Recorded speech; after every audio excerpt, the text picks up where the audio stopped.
Welcome back to our second highlights episode.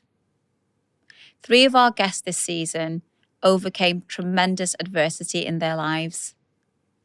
We're going to recap on my amazing conversation with Margaret Aspinall, as you know, fought for over 20 years to get justice for her son James and the Hillsborough families. Tina Rehana, who undoubtedly is inspiring the next generation. But first of all, we're going to dive back into my conversation with the incredible Kane Mousah, who talks about the impact of his first professional fight.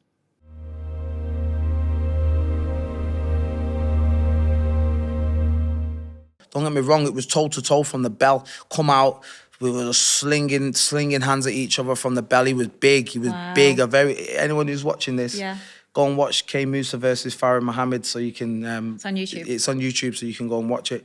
And me and him were going toe-to-toe and he was grabbing my gloves. He was being dirty. I was telling the referee, look, he's grabbing my gloves. He need me whilst I was speaking to the referee. I've hopped up, but don't forget at these times now, I'm raw street, like active. Yeah. So he's need me in my face. I'm like, yo, referee. The referee's like, stop, I hopped up. I said, right, what?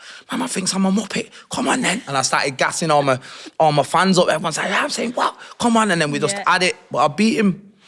And after I beat him, that demonstrated to everybody, because obviously with gyms and fighters, what your coaches are looking for, regardless of what, ability can always be taught, but heart and the will and desire to win is something that the majority of people possess naturally. You know what? You're not intimidated by people. I'm not intimidated by anybody. And that is an incredible thing, because that is one of the biggest setbacks for people. 100%. Why they can't perform in a certain situation, or why they can't get to, because they're so intimidated by looking at somebody in front of them who they think is either going to make a decision about their life or has done better than them. This is why I always try and tell people to kind of like search for self-belief. Yeah. Like search for who you are. Yeah. Because I'm not, I've been blessed and I'm grateful to always know that inside myself, I've always knew something. I've always knew it. Yeah, I've had this thing. But sometimes even I kind of like have to go, right, come on, Kane, get your head back together with stuff. And I understand sometimes people might be a lot further in that type of thought process than what I've been. And I just feel like once we accept who we are. I think it's about acceptance, isn't it? Of course, accepting who we are, set yourself some goals and believe it truly, then it doesn't matter what everybody else is doing around you. Yeah. Because you're focused on what you need to do for you. Tell me about 18 to you going to jail at 22. Like, what happens in those 4 years? And what I really want to talk about is your choices and your decision-making, because this podcast might go out to somebody, Kane, who's in I don't know, who might be on the cusp of making a bad or a good choice. Yeah. And what I want you to be able to educate by your story is, I want you to talk about your thought processes and why you did the things that you did. I kind of, at the time, when my friend Marcus got shot, Marcus Fullerton, he died when I was 16. Wow. And he was 18. Was that a gang one? Yeah, well, it was an altercation, not based on actual gang issues that we had at the time, but it was an altercation, and someone ended up pulling out a gun and he ended up getting shot. And that took the wind out of me. That kind of, that knocked me. He was like my big brother. He was my number one. He was my guiding angel. He was the guy he was that type of person. I had an altercation with a guy who was beating up my cousin, and I jumped on this guy's back to stop him from beating my cousin. And the guy turned around, and he was a big guy, but I couldn't see him beating my female cousin. He was beating her up. Yeah. And I jumped on his back on Parkside Road and was hitting him, trying to fight him. And the guy turned around, and I was thinking to myself, I was only young at these times. I'm talking like 14, 15. Right. This guy turned around, he must have been like 22. And I'm thinking, he's going to smack me up. Next thing, I just seen a hand come from nowhere, bam! And it was Marcus, knocked the guy clean out. And the guy, tooth flew out of his mouth, I'll never forget it. And I looked, and he was like, no one touches little Kane. And from that day, I was like, this is my guy. Yeah. And then when he died, it shook our whole infrastructure, our team. He was a leader. Really? Yeah, we lost a leader. And when That's sad, isn't it? It was very sad. So sad. It was very sad. It cut me deep. And I feel like I mask a lot of my trauma well. Yeah. Because I haven't, I'm not perfect. Listen, I'm far from perfect. I know I've got my own issues that I deal with from time to time. But I feel one thing with me, I don't know where it's from, but I feel like I mask my trauma really well. And that situation with Marcus, it affected me in the way where I actually stepped up and I became him.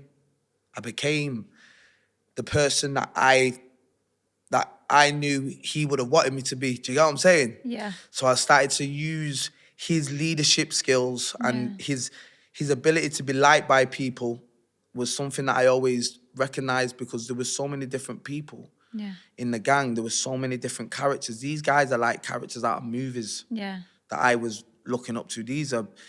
I'm not saying no names, but you had certain men that were so different, but so on the same level of intensity, same level of gangster, real killers. Like, I seen robbers, killers, drug dealers, I seen everything. And I was close with these people, and these were my peers, and they were all different in all their own ways.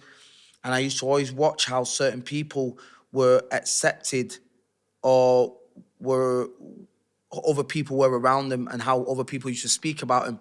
And I always used to, I had like 4, and every time people would speak about them, say, oh, he's great.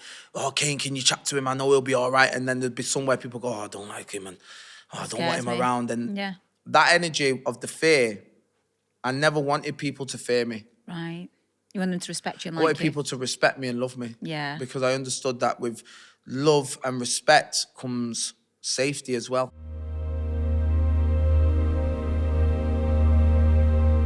I kind of want to go back to the beginning, the day that, you know, James was going off to the football match at Hillsborough. Just talk to me a bit about that, because he was only 18. He was so young and probably really excited to go to the match. And as his mum, you probably would have done what I would do with my kids, which is kiss them goodbye and, you know, be expecting to see them at the end of the day. He said, see you later, and off he went.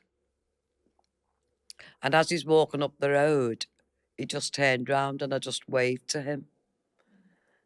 And he said, I'll see you, just shouted, I'll see you later. He said, it's going to be 3-0, 4-0 today, Mum. That's all I'm looking forward to. And that was it. And I never dreamt I'd get James back 5 days later in a coffin. I didn't find out James died till 6 o'clock the following morning. We would make, you know, they put on the screen the phone calls, you know, to ring this number. We were ringing that number all the time. Yeah. Couldn't get through whatsoever. Because those are the days before mobile phones as well. Like, exactly. You know, That's what made it more difficult, really. Yeah. Tell me about the moment that you found out the news. Tell me about what happened for you personally when you went through that. Well, what happened was when Jimmy did phone me, he said, have you heard anything? I said, no, Jim. I said, please do me a favour. Don't come home without him. Yeah. Please do not come home without James. He said, I'll find him, Mark. If he's walking around, I will find him. I will say it high and low. And he made me that promise. And I remember I went out the house at 5:30, 5:45. Yeah. And I just said, I've got to get some fresh air, Rose. I said, we've heard nothing. Yeah. The police have not been in touch. Nobody's been in touch. Yeah.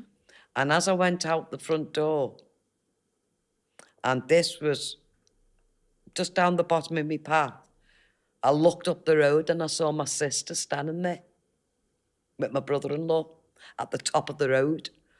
And why are they standing up there? And then she saw me and she started to walk towards me and I could see she was crying. Right. And I thought, what does she know that I don't know? Why is she crying? And I was screaming to her, Joan, why are you crying? I said, have you heard about James? Is James here? And the next thing is I just saw my husband coming round the corner in the car. So he must have phoned her up to tell her to be with me. Right. And as he come round the corner with the car, this is a thing I'll never, ever forget. I saw him with his head in his hands, bent down. Yeah. And he goes to get out the car, and I just turned round and I just said to Jim, don't you dare come near me and don't catch me up. I started to run away. Yeah. Don't catch me up, because if you don't I just knew then, if you don't catch me up, my son's still alive. So don't catch me up to tell me anything. Yeah. And that's how I dealt with it. I started to run and I started knocking on people's doors Yeah. and saying, what are you all doing in bed? My son's not home yet. Why are you? I don't know why I done that. And then it just turned round again. As I was further down the road, turned, and I just saw poor Jim on the ground, sobbing. And I thought, oh God, I'll have to go back to him. And I just went back to him, and he had this bag, clear bag. And in that bag, I could see James's belt, Yeah. James's watch, James's bus pass with his picture on. And I just picked that up and I went, no, Jim, it's not true, is it? And he just said, Mark, I'm sorry, I've come home without him. I said, I've got to go up there, Jim. I said, he doesn't like the cold. I'll have to take his coat. Where is he? Yeah. And he said, come on, let's go in and have a cup of tea. I said, I don't want tea. I just want my son. Yeah. I just want my son. I mean, how old were you when James passed away? 41. Yeah. So you're still a young woman and you're grieving and you've got young kids to bring up and you're trying to process this and you don't know what's happened to him. That makes everything a million times worse because you can't even have peace in your mind knowing what happened and, coming to terms with that. And then you've got the establishment coming down on you. You know there's a big conspiracy and you're feeling it. Were those the days where you started to think, I've got to do something about this? Was there ever something in your mind that said, this is not right and I've got to do something about it? She come to me and I went, I'm sorry, Mrs. Thatcher, I can't shake your hand. So she said, you can't shake my hand, dear. Why ever not? I said, I will willingly shake your hand if I get to the truth of what happened to my son. So she goes, my dear, there were 750 policemen on duty that day. So I said, no, there wasn't, Mrs. Thatcher. There was more than that. There was more than that. I said, I don't want to be disrespectful to you. Yeah. I said, but unfortunately, I feel very angry. So I said, can you tell me then, even if there was 750, which I know there was more, Yeah. what were they doing? Her answer to me was appalling. Her answer to me was, their job, my dear, their job. I said, their job? My son is not far from here, buried in a grave for his first away game. You're telling me they done their job alongside 94 others, which was 95 at the time. Yeah. As alongside 94 others. You tell me then, was their job to do that? So she went, I better step away from you, dear, she said. You are so angry. I said, no more angry than you were, Mrs. Thatcher, when your son went missing and you had the army looking for him with over his guns. Yeah. And she went, oh, dear, she said, I will step away from you. I said, no, I'll do you a favour, Mrs. Thatcher. I'm walking away from you right now. Do you think that you will ever truly, truly find peace with everything that's happened? I'll find peace, I think, most when I'm with James. That'll be my peace. Unless I see things changing for the good of others. And that's what I was talking about earlier on. Yeah. I might get some peace from that because their deaths Meant will something. not have been in vain. Yeah. They'll have done so much good for others. Not us, not me as speaking about it, not the families, but them 97 who died will have changed things for others.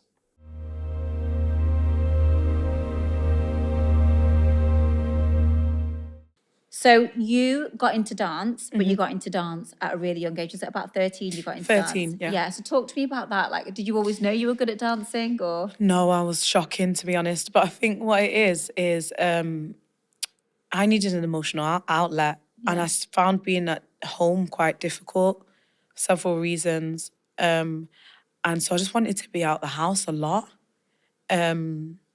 me and my sister have a really turbulent relationship. Is she adopted too? Yeah. Okay. From different families, and I mean, I love her to death, but we clashed a lot, and she had a lot going on in her own right. So Yeah. a lot of the time I wanted to be out of the house at that point. Yeah.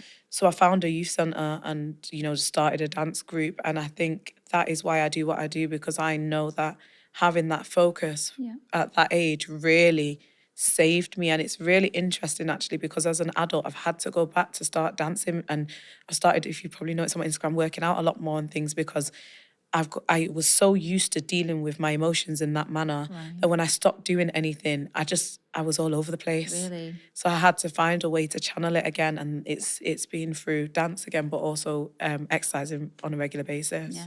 So tell me, like, specifically with dance, because you've made so much social impact. What was your vision for in terms of I'm going to use this because it's helped me as a tool or a vehicle to help?